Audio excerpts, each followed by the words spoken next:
سلام لیدونکو ستړي مشئ پام وکړئ تازه لاندو مهمو خبرونو ته. طالبانو د پاکستان له زندانونو د 50 نورو افغانانو د خوشي کېدو خبر ورکړی. په کراچۍ کې د افغانستان د سفارت کونسلګري چې د طالبانو په ولکه کې ده د پاکستان له زندانونو د 50 نورو افغان وګړو د خوشي کېدو خبر ورکړی. په کراچۍ کې د افغانستان د کونسلګرۍ سرپرست سید عبدالجباري تخاري په هغه ویډیویي پیغام کې پرون رسنیو ته لیږلی ویلي د دوی تعداد 50 کسان دي او ماشومان هم پکې شامل دي.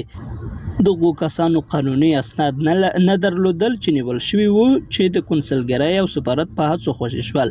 تخاري وایي تر دې مخکې هم د کراچۍ له بېلابېلو زندانونو 220 کسان له زندانونو خوشي شوي او افغانستان ته لیږل شوي دي.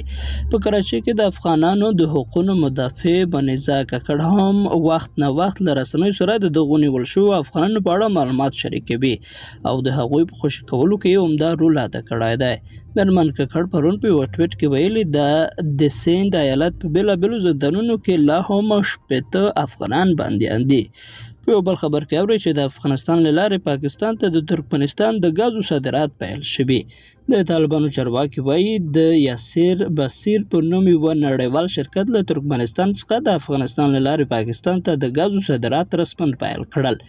د کندهار لپاره د طالبانو د والي دفتر پرون په یوه اعلامیه کې ویلي په دې باب د کندهار په خورندم کې مراسم جوړ شوي وو چې دغه بهیر یې رسماً پیل کړ. لیدونکو له ملتیا مننه، ښه اوسئ.